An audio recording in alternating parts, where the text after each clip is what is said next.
Good morning and welcome to another week. Would you believe that we are halfway or almost halfway through August already?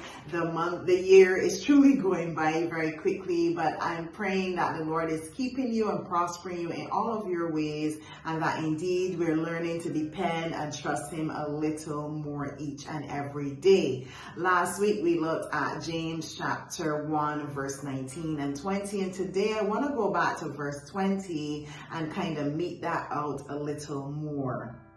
For the wrath of man does not produce the righteousness of God.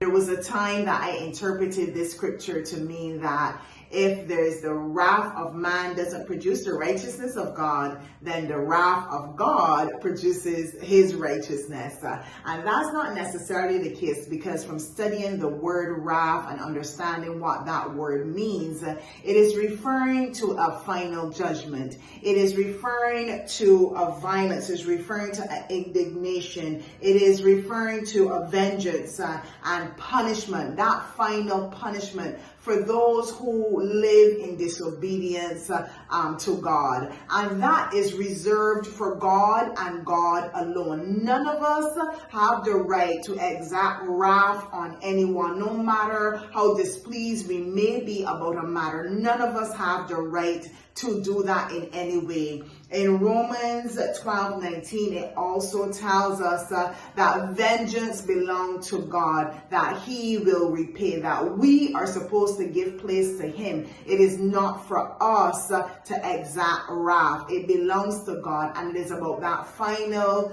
judgment, and God is totally and completely in charge of that aspect.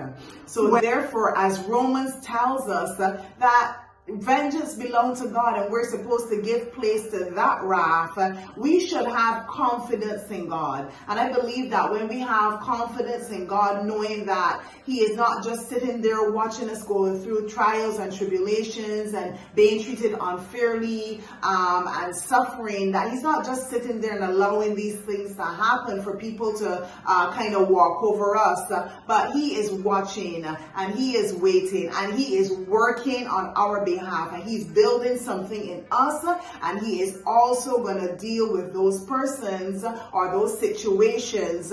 If they're not turned around, His wrath would eventually be exacted on those persons. And not that we're wishing that for anyone, but we should take confidence in knowing that we have a Father that cares about us, and He will take care of us. He will repay. So then that way we do not have to put our hands to wrath. We do not have to now function in a wrathful way, if that's a word, because it interferes, it goes against the righteousness of God. May the Lord bless you tremendously. To have a good day.